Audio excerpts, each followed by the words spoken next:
Olá! O baú dessa semana traz uma entrevista.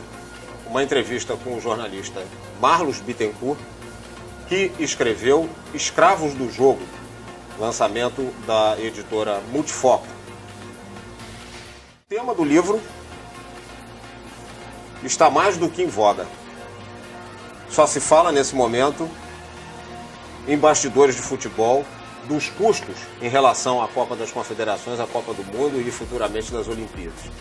E esse livro fala justamente sobre o que acontece por trás do pano, ou seja, aquilo que a gente não vê. O que o Marlos fez foi criar vários personagens que podem se encaixar em criaturas que são reais. A partir do momento em que você começa a ler o livro, você começa a encaixar os personagens que estão aqui em outros que você acompanhou e que são de carne e osso ao longo da sua vida vendo futebol. Não é isso, Marcos? Isso, exatamente. Foram 15 anos como repórter esportivo e muita coisa eu vi, muita coisa eu publiquei, a gente publicou aqui e ali, outras não. E aí, a partir de tudo isso, a gente foi construindo uma história que é uma história factível mesmo, quer dizer, não são fantasmas, na verdade não são fantasmas, essa gente existe e a gente sabe que eles estão por aí. Eu construí um romance, mas claro, muita coisa também foi pensada na minha cabeça, para dar um toque também de romance mesmo e tudo mais. Não, claro, é licença poética que se chama. Exatamente, pois é. Mas é tudo bem possível de acontecer mesmo. Pois é, e tem um detalhe, né? Nem sempre a gente pode escrever no jornal ou falar na televisão tudo que a gente viu. É verdade. Porque pode haver uma contrapartida, o sujeito dizer que você está contando mentira, você não tem como comprovar, né? E acaba entrando pelo cano. Aqui não, aqui você pode fazer isso. Pois não, a gente tem essa liberdade, no livro temos essa liberdade. Pois é, Marcos, você viveu tanto tempo nisso, e eu também, que a gente acaba reconhecendo os personagens. Eu estou tendo aqui, só para vocês terem uma ideia, Bicalho Pereira, que é o presidente da Associação do Futebol Nacional. Temos aqui a figura do Virgulino Padilha, que é secretário do Xavier Camelo, que é o presidente do Buqueirão Futebol Clube. O craque Fumanchu, que é o camisa 10. Tem o Trota. Enfim, vários personagens. Juca Cegonha, que é o técnico da seleção. Enfim, vários personagens que na realidade são verdadeiros. Pois é. Da onde você tirou esses nomes? Não, os nomes, assim, os nomes, de verdade, eu não criei os nomes. Esses nomes não fazem referência especificamente a uma pessoa, A, B ou C ou D, não. São nomes que eu fui criando a partir de gente que eu fui vendo. Técnico, dirigente de futebol, secretário de entidade, aquela coisa toda. E a gente foi criando os nomes. Eu quis dar uns nomes meio cômicos mesmo aos personagens, porque acaba sendo tudo cômico também pelas próprias trapalhadas que esses camaradas fazem. Sem dúvida, quer dizer, é cômico se não fosse trágico. Se não fosse trágico, exatamente, pois é, porque envolve muito dinheiro no futebol, aí eu não estou nem falando especificamente do livro, mas no próprio futebol envolve muito dinheiro, muita roubalheira, mas muita roubalheira mesmo, que a gente vê aí, e aí comecei a escrever essa história na época. O que você considera aqui que tem de mais importante aqui nessa tua obra? Olha, eu vou ficar com um aspecto em que alguns colegas nossos escritores, você conhece o Ivan também, ele até, acho que ele apontou bem isso, o desfecho, eu não vou dizer obviamente, mas claro, o que o jornalista faz depois, no fim. Acho que esse é o principal momento do livro, porque ele trabalha no campo da investigação, né, o desfecho do livro que foi o mais comentado por quem leu o livro, assim, todo mundo ficou impressionado com isso. Teve gente até que ficou com raiva de querer jogar o livro fora. Não, é brincadeira, mas assim, se surpreendeu. Porque tem um jornalista, evidentemente, que conduz a história, que é o Chico Manfrini. Exatamente, o Chico Manfrini é você. Não, é um pouquinho de todos nós. Um pouquinho de todos nós. Um pedacinho do Roberto Assaf, um pedacinho do Marlos, dos outros colegas. Mas muita gente disse pra você que... Algumas pessoas acharam que pudesse ser eu, mas não sou eu. Algumas características até podem ser. Na época que eu escrevi esse livro, eu fumava, e esse personagem fuma até demais. Talvez isso tenha alguma coisa a ver comigo, mas eu também deixei de fumar Não fumo mais não. O Ivan, ao qual ele se referiu agora há pouco, é o Ivan Soter, que é um colega antigo nosso, um pesquisador de futebol, enfim, que também escreve e prestou uma pequena assessoria a você num dado momento, né? Exatamente. Nessa tua vida de jornalista esportivo, você está trabalhando com jornalismo esportivo ainda de alguma forma, direta ou indiretamente? Não, eu estou trabalhando. A partir do momento que você faz esse trabalho aqui... Esse aí sim. Agora, em jornal diário, não. Eu sou editor de cidade de Jornal Povo. Não tô no jornalismo esportivo diário militando desde 2011, fim do ano de 2011. Mas a gente acaba, quando faz isso, e você mantém contato ainda com os colegas. Depois que você passa tanto tempo trabalhando nisso, né, você conhece um monte de gente e essas pessoas, mal ou bem, vêm sempre te contar algum caso novo, né, que tenha presenciado e que não pode trazer a público. Não, né? E com as redes sociais também aí, né? Eu sempre coloco um artigo sobre Copa do Mundo, sobre o que eu vejo, o que eu tenho acompanhado também, aquela coisa toda, né?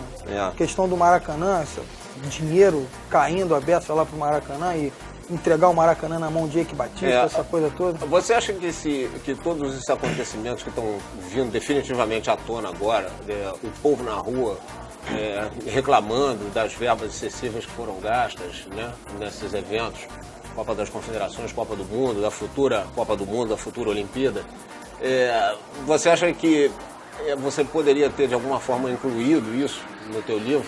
Ou não havia espaço para tal? Não, até havia espaço, mas eu não quis, eu quis me concentrar na questão mais até de venda de jogador, como funciona nos bastidores a venda de jogador, um técnico que... Compra e venda. Um técnico que convoca jogador já com a intenção de exibi-lo numa vitrine para poder futuramente vendê-lo em conluio com algum dirigente. Quer dizer, isso acontece. Ou com algum empresário. Exatamente, empresário, ou dirigente. Uma teia. Isso acaba virando uma teia, né? Tem tanta gente também. E aí, quer dizer, até cabia, mas eu preferi centrar fogo em cima dessa questão. Agora, você não acha que... Eu quero a tua opinião só. Eu não acho, mas eu tenho que te perguntar. Você não acha que um livro como o teu, depois que a pessoa que gosta muito de futebol lê, começa a desacreditar do cotidiano do futebol? Pois o que as pessoas têm dito, eu não digo nem por mim, porque quer dizer, eu até deveria fazer propaganda do meu livro, mas quem leu diz isso, exatamente isso. Quer dizer que o mais apaixonado torcedor do futebol, depois ele se decepciona com o que acontece de fato nos bastidores do futebol, sabe? E aí ele pode não querer se envolver mais, assim, com mais afinco.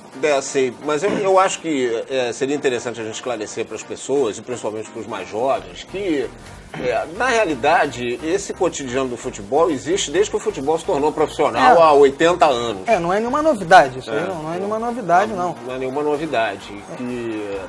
Eu acho que é importante a gente dizer que, embora isso aconteça de fato, jogadores, principalmente de primeira divisão, e quando eu falo em primeira divisão, eu falo de um nível, né? De primeira, ou de segunda, ou de terceira divisão do Campeonato Brasileiro, ou seja, esses jogadores que são mais profissionais, dificilmente, porque muita gente acha que tem muito jogo arranjado. E eu canso de dizer para o jornal que isso não existe, né? Canso de escrever isso. Não existe isso em primeira divisão. Você pode encontrar isso no futebol mais mambembe, não é verdade? Primeira divisão, também não acredito que tenha esse tipo de armação, jogo arranjado, não. Muito difícil, né? Porque senão as pessoas perdem completamente a credibilidade. Não, pois eu não me lembro de verdade de jogo arranjado no campeonato aqui de primeira divisão. De verdade eu não me lembro. Nem eu. Se você olhar lá para Série D... Talvez até tenha, mas primeira divisão... Se vocês me pedirem para dar um exemplo de um jogo que eu sei que foi arranjado, eu não vou conseguir encontrar. Muito pelo contrário, eu diria que eu vi 2 jogos arranjados na minha vida, um deles ao vivo, Copa do Mundo de 82, entre Alemanha e Áustria. Isso foi uma vergonha.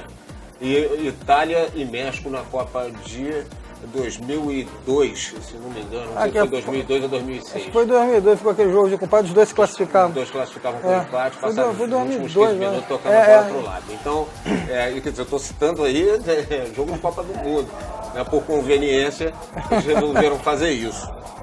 E quem é que você, depois que você acabou de escrever o livro, você sabe que, eu já fiz vários livros, você sabe disso, há um dado momento que você tem que dar um fim nele. É isso? Porque senão não acaba nunca, né? Aí vai embora. Você não lança nunca. Mas depois que você finalizou, que o livro foi para a gráfica, foi impresso e saiu, quem é o personagem assim que você acha que você esqueceu de citar? Algum? Não, dentro do que eu quis fazer, eu não deixei de citar ninguém, não. Eu acho que eu pontuei ali todas aquelas pessoas que poderiam estar envolvidas nesse tipo de história. Uhum. Agora, também eu não escrevi esse livro recentemente, não. Eu escrevi já tem... Sei lá, foi em 2008. Eu escrevi esse livro em 2000. 2008. Não é tanto tempo, mas eu só consegui lançar em 2012. Uhum. Demorou um pouquinho. Mas, assim, esquecer personagem, acho que não faltou, não. Acho que todos estão bem retratados aí. Muitas vezes as pessoas não sabem o trabalho que dá para você escrever um livro. Porque você tem que colocar todas as suas ideias em ordem. Né? Você tem que ter um pouco de disciplina para você poder fazer um bocadinho todo dia, né? Para que o teu trabalho não vá para o espaço depois de um certo tempo, porque você não conseguiu terminar. Não, e tem que ter disciplina mesmo. Eu sentava para escrever assim, 3, 4 horas por dia, pelo menos. Todos os dias, assim, 3, 4 horas religiosamente. Porque senão você não faz. Tem dias que flui com muita facilidade, outros dias que você tem uma dificuldade medonha. Trava, não sai, você não consegue escrever meia lauda. Você fica carente de ideias, isso é normal. Mas, de qualquer forma, eu quero te dar os parabéns, porque sei que você andou concorrendo a alguns prêmios literários, né? Foi. E, quer dizer, na verdade ainda não desistiu deles, né? E que você vai participar da Bienal do Livro. Bienal do Livro. Eu participei do Prêmio João Saldanha, né? Concedido pela SERJ, Associação de Cronistas Esportivos do Rio de Janeiro, junto com o governo do estado. Fiquei entre os finalistas, fiquei em terceiro lugar e fui convidado pelo João Máximo, que é outro colega nosso, que é curador da Bienal desse ano, Bienal do Livro. Ele leu, gostou muito e me convidou para participar da mesa de debate no dia 29 de agosto, às 16 horas, lá no Rio Centro. Tá. Marlos Bittencourt, Escravos do Jogo, o livro é ficção. É muito interessante. Vocês vão ter algumas surpresas quando lerem. Marlos, eu queria agradecer a tua presença aqui, muito obrigado. E só uma última pergunta antes da gente encerrar. Pegou o gostinho, já está pensando em outro? Já tem mais um livro pronto, chamado Dom Juan de Cascadura, que está prestes a ser publicado, e estou terminando um outro terceiro livro. Isso quando começa não para mais. Não para mais. E as ideias vêm na cabeça assim, só que não dá para fazer tudo de uma vez. Mas já tem mais um pronto, estou terminando o terceiro e já tem mais os outros na minha cabeça também. Tá legal, vamos aguardar então. Gente, Marlos Bittencourt, Escravos do Jogo, editora Multifoco. Semana que vem tem mais baú. Até lá.